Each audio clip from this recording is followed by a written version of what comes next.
Nous voici, chers auditeurs, au mois de septembre 1979. La rentrée marque le retour des étudiants et des travailleurs dans le rythme quotidien, mais aussi dans les salles d'arcade, qui s'animent différemment après l'été.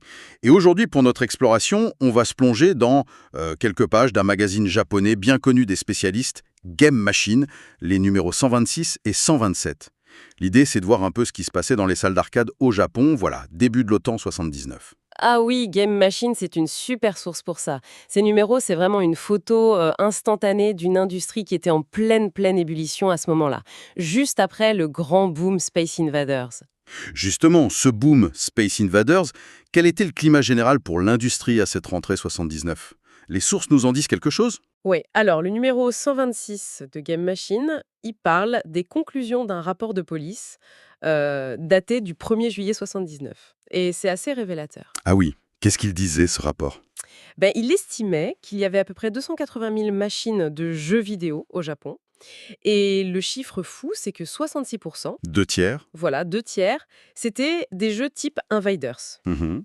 On les trouvait surtout dans les cafés, à 45,6%, et puis dans les game centers, les salles dédiées, quoi, 41,4%. D'accord. Une domination écrasante d'Invaders. Complètement. Mais le rapport soulignait aussi une certaine tension, des inquiétudes qui montaient concernant la délinquance juvénile autour de ces lieux. Le revers de la médaille de la popularité. C'est ça. Et du coup, une pression pour assainir un peu le secteur. On voit aussi pointer dans le numéro 127 des discussions sur une loi de contrôle des appareils électriques. Ah d'accord. Déjà des questions de réglementation, de sécurité peut-être. Oui, signe que l'industrie, elle commençait à attirer l'attention des autorités, quoi. Intéressant ce contexte. Du coup, face à cette surveillance et puis l'ombre toujours présente d'Invaders, comment les grands noms réagissaient sur le plan des jeux?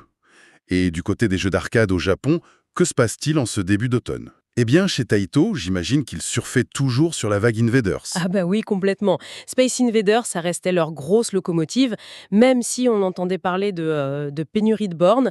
D'ailleurs, ils faisaient la pub pour Space Invaders partout. La suite. Avec quoi comme argument? Ils mettaient en avant des trucs comme le Special Bonus Feature ou le Rainbow Shower, des petites nouveautés de gameplay, quoi.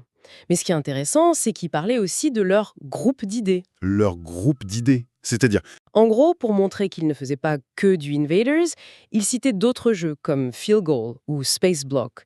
Ils voulaient montrer qu'ils innovaient. d'accord. Et l'écosystème autour d'Invaders, il bougeait aussi? Oui, c'est ça qui est fou. Il y avait une boîte, Start Inc., qui proposait carrément des kits pour modifier les bornes Invaders, pour ajouter de la couleur, changer le contrôle pour un levier, mettre des alarmes anti-vol. Ah ouais, carrément.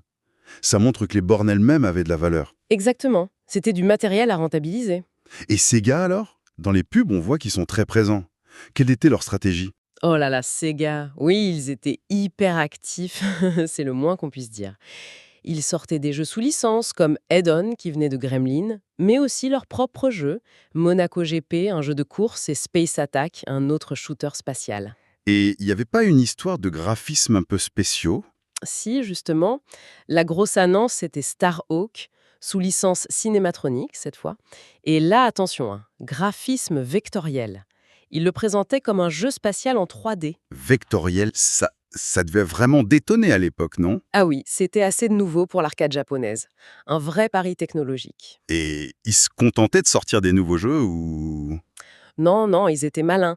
Sega ou des partenaires comme Alpha Denshi proposaient aussi des kits de conversion, genre transformer une vieille borne Invaders en add-on. Ah, d'accord. Recyclage intelligent. Voilà. Et ils sortaient même des bornes 2 en 1, le Sega Special Dual par exemple, avec Head-On et Space Attack dans la même machine. Pratique, hein? Et en plus, Sega diffusait ses succès. Il donnait des licences de Head-On à d'autres boîtes comme Irem ou Universal, une vraie stratégie pour être partout. Très clair. Bon, et Namco, on les connaît pour GB à cette époque, non? Oui, et justement, il continuait dans cette veine. On voit des pubs pour Bambi, qui était la suite de GB. D'accord. D'ailleurs, petite anecdote, il y a une brève qui mentionne qu'un petit litige autour de Bambi venait d'être réglé, les coulisses de l'industrie, quoi. Toujours intéressant, ça. Et à part Bambi, Namco, ils cherchaient clairement à élargir leur palette. Ils présentaient un nouveau jeu de sport, football, et aussi des bornes avec de noms assez cool, comme Superman et Submarine. Ils voulaient sortir du casse-brique, visiblement. logique. Et le dernier grand nom qu'on attendait tour, Nintendo. On pense plus aux cartes, aux jouets. Ils étaient déjà dans l'arcade vidéo? Ah mais oui, ils étaient bien là. Alors, c'est vrai que dans ces numéros précis, ils sont moins mis en avant que Taito ou Sega, mais on trouve des pubs pour leurs jeux. Ah oui. Lesquels, par exemple? Il y avait Monkey Magic et aussi un certain Bombi. Bombi. Comme le Bombi de Namco? Exactement. C'est assez curieux, hein. Est-ce que c'était une version concurrente, une collaboration, un accord? Difficile à dire juste avec ça. Mais ça montre qu'ils étaient actifs dans le jeu vidéo. Intriguant. Et ils faisaient aussi des licences? Oui, on voit qu'ils avaient aussi obtenu une licence pour Add-on. Décidément, ce jeu était partout. On voit bien les stratégies des grands acteurs. Mais il y avait aussi plein d'autres entreprises, non? Irem, SNK. Oui, tout un tas. Irem, avec des variantes d'Invaders comme Capsule Invader, et aussi leur version d'Add-on. Shinihon Kigaku, le futur SNK, qui sortait Yosaku, un jeu en couleur. Universal aussi, avec Galaxy Wars, c'était vraiment foisonnant. Et si on prend un peu de recul, quelles étaient les grandes tendances qui se dégageaient de tout ça en septembre 79? Alors, plusieurs choses sautent aux yeux, je trouve. D'abord, la couleur. Clairement. Yosaku, les Invaders modifiés dont on parlait, Bombiné, Monaco GP, on sentait une vraie poussée pour dépasser le noir et blanc. Oui, une évolution technique attendue. La diversification des genres. On sortait du tout space shooter. Head-On, c'est un jeu de labyrinthe motorisé. Monaco GP, de la course. Yosaku, apparemment un jeu d'action où on coupe du bois. On voit aussi Atari Basketball, le football de Namco. Le marché explorait de nouvelles pistes. Une vraie bouffée d'air frais, j'imagine. Oui. Quatrième point, les licences. On en a parlé pour Edon, pour Starrock. Ça circulait beaucoup entre les entreprises, les technologies, les concepts de jeux. L'industrie était très connectée en fait. Et Invaders dans tout ça. Son étoile pâlissait. Alors le pic du boom était peut-être passé, mais son héritage était immense. On voyait encore plein de clones. Space Stranger, Space King, Capsule Invader, Galaxy Wars, ou des variantes, des modifications. Le phénomène avait une longue traîne. D'accord. Et tout ça, on l'a dit, sous l'œil de plus en plus attentif des régulateurs. C'est ça. La discussion sur la loi de contrôle des appareils électriques, les préoccupations sur la délinquance, ça forme la toile de fond de toute cette effervescence. En résumé donc, ce mois de septembre 1979 au Japon, c'est une scène arcade, hyper dynamique, très compétitive et vraiment en pleine mutation.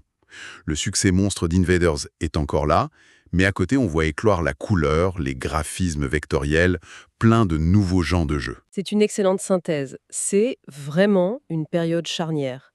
L'industrie doit gérer l'héritage d'un succès phénoménal, tout en étant obligée d'innover sans cesse, de diversifier son offre et de commencer à composer avec ce regard extérieur, celui de la société, des autorités, qui devient de plus en plus présent.